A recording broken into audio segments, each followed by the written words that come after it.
அழைக்கிறார். ஆண்டவராகிய இயேசு கிறிஸ்துவின் அன்பின் நாமத்தில் உங்களை அன்புடன் வாழ்த்துகிறோம். பரிசுத்த வேதாகமத்தில் அப்போஸ்தலனாகிய பவுல் எபேசியருக்கு எழுதின நிருபம் 1 அதிகாரம் 3-4 வசனங்களில் நாம் இவ்வாறு வாசிக்கிறோம். நம்முடைய கர்த்தராகிய இயேசு கிறிஸ்துவின் பிதாவாகிய தேவனுக்கு ஸ்தோத்திரம். அவர் கிறிஸ்துவுக்குள் உன்னதங்களில் ஆவிக்குரிய சகல ஆசீர்வாதத்தினாலும் நம்மை ஆசீர்வதித்திருக்கிறார். 4 வசனம், தமக்கு முன்பாக நாம் அன்பில் பரிசுத்தமுள்ளவர்களும் குற்றமில்லாதவர்களுமாய் இருப்பதற்கு அவர் உலகத் தோற்றத்திற்கு முன்னே கிறிஸ்துவுக்குள் நம்மை தெரிந்து கொண்டபடியே என்று அந்த வசனம் இருக்கிறது.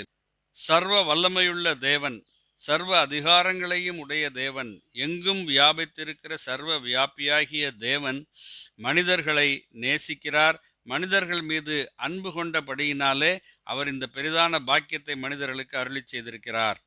இந்த வசனத்திலே சொல்லப்பட்டிருக்கிற ஆவிக்குரிய எல்லா ஆசீர்வாதங்களையும் பெற்றுக்கொள்ளும் தகுதி யாருக்கு இருக்கிறது என்கிற ஒரு கேள்வி வருகிறது.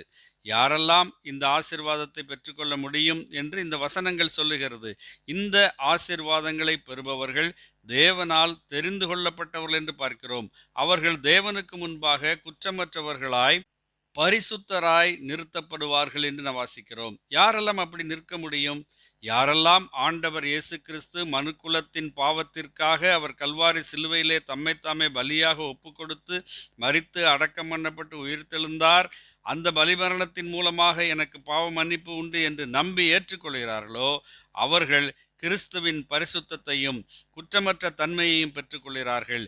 அவர்கள்தான் ஆண்டவராகிய இயேசு கிறிஸ்துவின் மூலமாய் பரிசுத்தமாக்கப்பட்டு தேவனுடைய சமூகத்திலே வர முடியும்.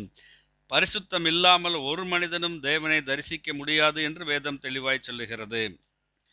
ஆகவேதான் ஆண்டவராகிய இயேசு கிறிஸ்து, நானே வழியும் சத்தியமும் ஜீவனுமாய் இருக்கிறேன், என்னையல்லாமல் ஒருவனும் பிதாவினிடத்தில் வரான் என்று கூறியுள்ளார்.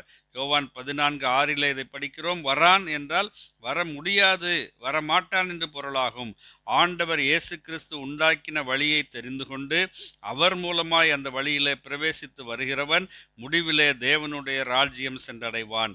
இந்த அழைப்பு இன்றைக்கு உலகத்திலே எல்லாருக்கும் பொதுவாய் கொடுக்கப்படுகிறது.